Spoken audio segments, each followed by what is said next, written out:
নমস্কার, দেখছেন টিভি9 বাংলা। শুরু করছি বেঙ্গল ব্রেকিং। আপনাদের সঙ্গে রয়েছি স্টুডিও থেকে আমি শুভজিৎ মিত্র, নিউজ রুম থেকে রয়েছে আমার সঙ্গে শর্মিষ্ঠা।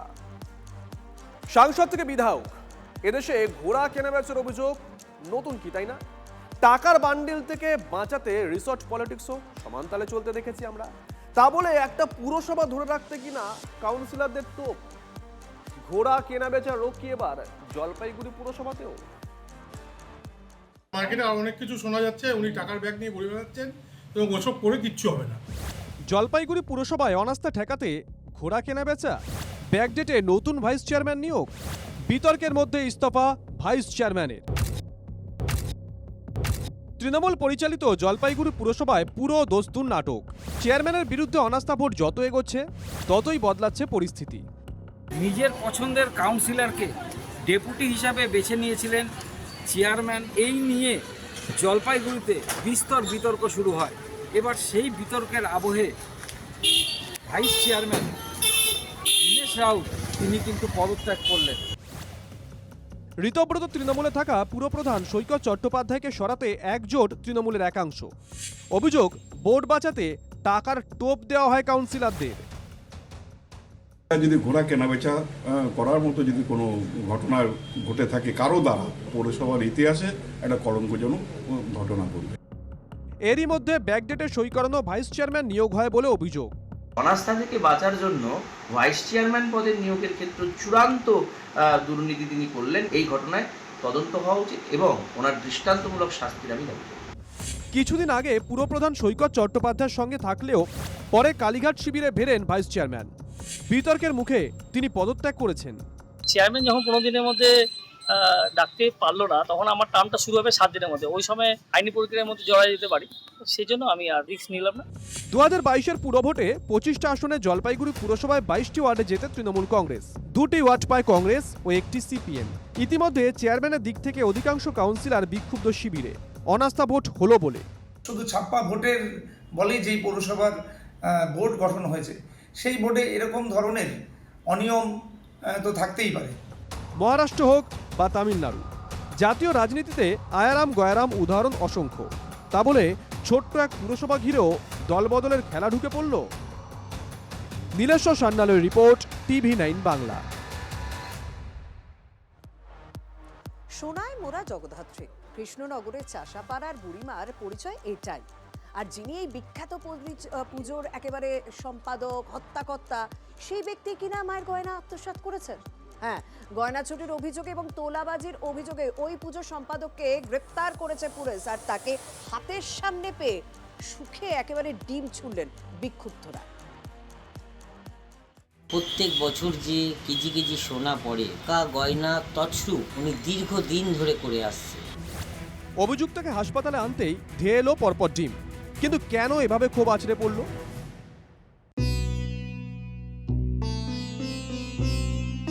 নদিয়ার কৃষ্ণনগরে জগদ্ধাত্রী পুজো নিয়ে আলোচনা হলে সবার আগে আসে বুড়িমার নাম, সোনায় মোড়া দেবী। চাষাপাড়া বুড়িমার কপালে অসংখ্য সোনার টিপ, সোনার মুকুট, গলায় সোনার চেন, সীতাহার, হাত ভর্তি সোনার বালা, মান্তাসা আর জড়োয়া সেট, পায়ে নুপুরো সোনা দিয়ে। শুধু দেবী নয়, তার বাহন সিংহকেও পরানো হয় স্বর্ণালঙ্কার ও সোনার মুকুট। বুড়িমার গয়না চুরির অভিযোগে গ্রেপ্তার পুজো কমিটির সম্পাদক। গৌতম ঘোষ ধরা পড়ার পর হাসপাতালে মেডিকেল টেস্টের জন্য আনার সময় পরিস্থিতি অগ্নিগর্ভ হয়ে ওঠে। বুড়িমার প্রত্যেক বছর গয়নাগুলো পড়ে, সেই গয়নার পুরোটা গোল্ড করে যে ব্যাংকে রাখা আছে, এইগুলো গোল্ড আর গোল্ড নেই, গোল্ডের মধ্যে ভেজাল করে সেইগুলো ও রেখেছে। নাগরিকদের কেউ বুড়িমা বলে ডাকেন, কারো কাছে রাজরানী, কেউ বলেন রাজমাতা। স্থানীয় সূত্রে খবর, জগদ্ধাত্রী পুজোর সময় প্রতিমার গায়ে 15 থেকে 20 কেজি সোনা থাকে, রূপোর গয়না থাকে 50 কেজি। বিপুল পরিমাণ সোনা আত্মসাতের অভিযোগ পুজো কমিটির সম্পাদকের বিরুদ্ধে।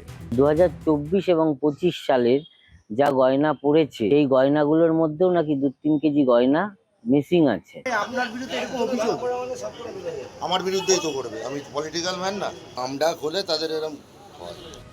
একসময় কৃষ্ণনগর পুরসভার তৃণমূল কাউন্সিলর ছিলেন পুজো কমিটির কর্তা গৌতম। প্রাক্তন মন্ত্রী উজ্জ্বল বিশ্বাসের সঙ্গেও নাকি তার ঘনিষ্ঠতা ছিল। পুজোর গয়না চুরি, তোলাবাজি সহ একাধিক অভিযোগ। আপাতত তিনি শ্রীঘরে। নদিয়া থেকে মহাদেব কুণ্ডুর রিপোর্ট, টিভি9 বাংলা। আর এবার আপনাদেরকে বেশ কয়েকটা ছবি দেখাবো, পুরোটাই ভাঙা হাট। যেদিকেই তাকাবেন চোখে পড়বে ধ্বংসস্তূপ, পুরো বাড়ি। অথচ এগুলোই নাকি অঙ্গনওয়াড়ি কেন্দ্র। মঙ্গলকোটের মাঝি গ্রামে ভয়ঙ্কর ছবি। ভর্তুকির টাকা না আসায় গয়না বন্ধক রেখেও কেন্দ্র চালাতে হয়েছে, অভিযোগ করছেন কর্মীরা। এটা নাকি অঙ্গনওয়াড়ি কেন্দ্র। মঙ্গলকোটের মাঝি গ্রামে এক একটি কেন্দ্রের হাল দেখলে ভিড়মি খেতে হয়। যদিও এখানে বাচ্চারা আসে না, তাদের অভিভাবকেরা বাচ্চাদেরকে পাঠায় না, কিন্তু এখানে জীবনের ঝুঁকি নিয়ে, প্রাণের ঝুঁকি নিয়ে রান্না করতে হয় এখানকার কর্মীদেরকে। আমি দেখাই, এই যে দিদি রয়েছেন এখানে রান্না করছেন। এই যে উঠোনে এই যে মাটির উনুন করা হয়েছে, এই উনুনে বাধ্য হয়ে রান্না করতে হয়। আর এখানে রান্না হওয়ার পর এই পুরো বাড়ির নিচে বারান্দায় এখানে বসেই এখানকার দায়িত্বে যারা রয়েছেন কর্মীরা, তারা এখানে খাবার বিলি করেন। এই অবস্থা কেন কোথাও জানাননি? সব জায়গাতেই জানি, প্রতি মাসেই চিঠি হয়েছে। বাচ্চাদেরকে পাঠায় এখানে খাবার নিতে? না, খাবার মারা নিয়ে যাচ্ছে। যা অবস্থা ঘরের, তাতে এখনো যে সবকিছু ভেঙে পড়েনি এটাই আশ্চর্যের। তবে সেদিন যে বেশি দূরে নেই ভালো মতো জানেন স্থানীয়রা। শিশুদের পড়াশোনা এখানে আগেই লাঠি উঠেছে, রান্নার পাটও উঠে যাওয়ার জোগাড়। এমন অঙ্গনওয়াড়ি কেন্দ্রও আছে যার কোনো নিজস্ব ভবনই নেই। স্থানীয় প্রাথমিক বিদ্যালয়ে এক কোণে কোনো মতে রান্নাটুকু হয়। অভিযোগ, কয়েক মাস ধরে ভর্তুকির টাকা আসেনি। কেন্দ্রটি চালাতে গয়না বন্ধক রেখে 10,000 টাকা ঋণ করতে হয়েছে, দাবি কর্মীদের। এই কেন্দ্রের ছবিটাও খুব একটা আলাদা নয়। প্রতিদিন প্রায় 70 জনের রান্না হয়। অভিযোগ, 3 মাস ধরে কোনো টাকা আসেনি। সব মিলিয়ে দিকে দিকে সমস্যার পাহাড়। আমি আমার জিনিস বন্ধ রেখে আমি সেন্টার চালাচ্ছি। কেন বন্ধ কেন রাখতে হলো? আমি সবজির টাকা আমি পাইনি, মাইনের টাকাও পাইনি। যারা ছিল সেই সরকারি তরফ থেকে সেই বিল এখনো পাননি? না। আর আপনাকে যে গয়না বন্ধক দিতে হয়েছে সেটা কিভাবে ছাড়াবেন? সেটা কিভাবে ছাড়াবো? আমার সবজির বিল থেকে যখন পাবো তখন ছাড়াবো, নাহলে আমি যদি না পারি ছাড়াতে পারবো না। নিজেরা পকেট থেকে পয়সা দিয়ে চালাচ্ছি, কি করে চালাবো? কেন পকেট থেকে এখানে পয়সা দিতে হচ্ছে? পয়সা ঢোকে নাই তো, অনেকেরই 4 মাসেরই বিল বাকি আছে। এমন বেহাল দশার জন্য সবার আঙুল কিন্তু বিগত তৃণমূল সরকারের দিকে। এমনকি সরাসরি নিশানায় প্রাক্তন নারী ও শিশু কল্যাণ মন্ত্রী শশী পাঁজা নারী এবং সমাজ কল্যাণ দপ্তরের মন্ত্রী ছিলেন। উনি মাঝি গ্রামে আসতেন, মাঝি গ্রাম ঘুরতেন, গাল ভরা প্রতিশ্রুতি দিতেন, খাওয়া দাওয়া করতেন, চলে যেতেন। কিন্তু একবারও উনি ফিরে তাকাননি যে ওনার শ্বশুরবাড়ির গ্রামে এতগুলি ICDS সেন্টার, অঙ্গনওয়াড়ি সেন্টার এত দিন ধরে বেহাল অবস্থায় পড়ে আছে। যত দ্রুত সম্ভব ধুঁকতে থাকা কেন্দ্রগুলোর হাল ফেরাক নতুন সরকার, এটাই চাইছেন এলাকাবাসী। তারা অপেক্ষায় এই ছবি কবে বদলাবে। কৌশিক দত্তের রিপোর্ট, TV9 বাংলা। তৃণমূল জামানায় কেলেঙ্কারি পর্দাফাঁস হয়েছে পুরসুরায়। ওই যে বর্ষার আগে প্রত্যেক বছর কোটি কোটি টাকা খরচা করে সেতুতে বালির বাঁধ তৈরি হয়েছে, কিন্তু তারপর যে কে সেই। আর এলাকার মানুষ বলছে যে পুরোটাই আইবস। তৃণমূলের ঘনিষ্ঠ লোকেরাই এটার বরাত পেত, তারপর কোটি কোটি টাকা খরচ হতো, তারপর একেবারে যাতা অবস্থা। এখনো পর্যন্ত পরিস্থিতি কোনো রকম সামালি দেওয়া যাচ্ছে না। কি অবস্থা এখন দেখুন।